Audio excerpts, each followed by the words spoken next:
Bonjour, je suis Ivan Ljubicic, je suis ancien numéro 3 mondial. Après ma carrière, j'ai coaché Milos Raonic 12 ans et Roger Federer pour 7 ans.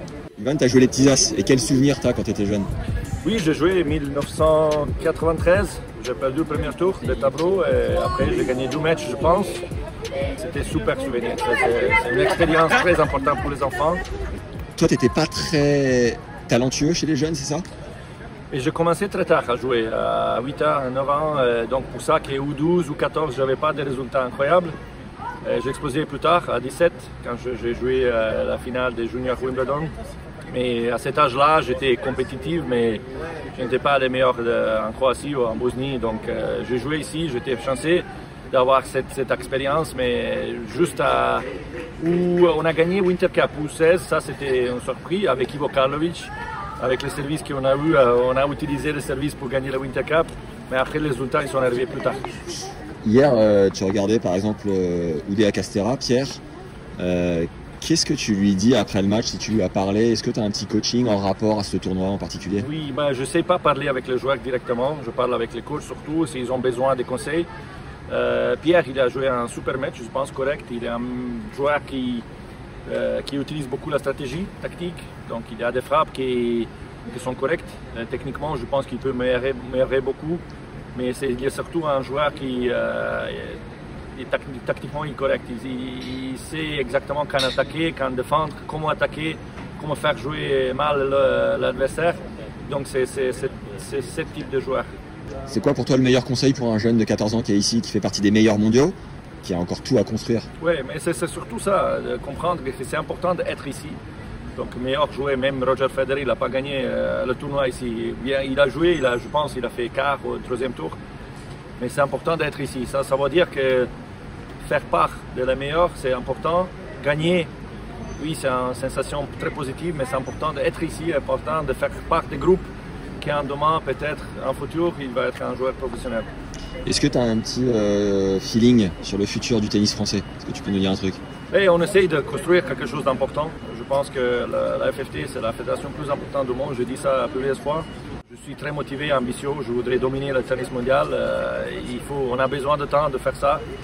Mais il faut surtout comprendre qu'est-ce qu'on peut faire mieux. Et on est analysé, on va mettre en place des choses, on a ajouté des choses.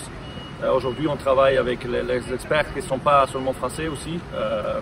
On a pris l'expert de vidéo-analysis norvégien qui aide des coachs au CNO, ici à Poitiers. Donc on a beaucoup des idées et on a besoin de temps de mettre tout ça en place et faire mieux pour l'avenir. Et c'est quoi ta méthode à toi, qui vient de Croatie et qui est peut-être différente de celle des Français? Et surtout, c'est l'ambition. Je trouve en France, parfois on est content de faire bien, mais je voudrais gagner tout le temps. Et ça, c'est surtout quelque chose que je trouve, surtout à niveau féminin, le tennis féminin, on peut faire beaucoup mieux et être ambitieux, être vraiment avoir dans la tête d'essayer de progresser tous les jours, tous les entraînements, d'être en focus pour faire mieux. Et ça, il va apporter les résultats, je suis sûr. 2 dernières questions. À l'époque, il y a un joueur français qui s'appelle Mikael Yodra qui s'était caché dans ton casier tout nu. Est-ce que tu peux nous raconter comment tu avais réagi? Il était bizarre parce qu'il était dans le vestiaire à Miami. J'ai ouvert la porte et il était dedans et je ne savais pas quoi dire.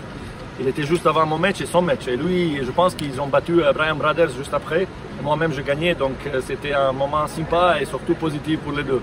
On a dû te poser plusieurs fois, mais est-ce que tu aurais un truc avec Roger que tu as partagé, que tu n'as peut-être jamais raconté? Et on passe beaucoup de temps ensemble, même maintenant, on a passé le Noël ensemble. On a beaucoup de choses ensemble. Et difficile à dire s'il y a quelque chose que je n'ai pas raconté.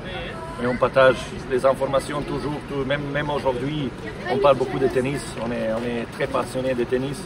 Et ça, c'est la chose que je trouve très importante. Être passionné de qu'est-ce que tu fais. Et toi, tu penses que tu lui as apporté quoi, en particulier? À lui? Ouais. Mais je ne sais pas, ça c'est la question pour lui, c'est la demande pour lui. Moi j'essayais de simplifier les choses avec lui, de faire jouer un tennis agressif, des fonds de cours surtout, parce qu'au filet il est fort, mais j'avais la sensation qu'il est beaucoup plus fort de fonds de cours. Donc je pense qu'on a cliqué.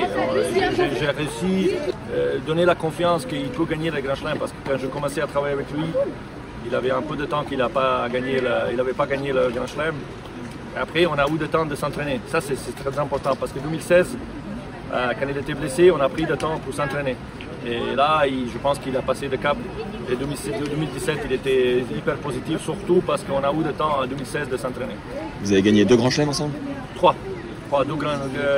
2017 Australie à Wimbledon et 2018 à Australie. Fabuleux. Et toi, meilleur souvenir en carrière? Médaille olympique, Coupe Davis et Indian Wells, le titre 2010. Solide. Ouais. Merci. Magnifique. Merci Ivan. Merci. Merci beaucoup.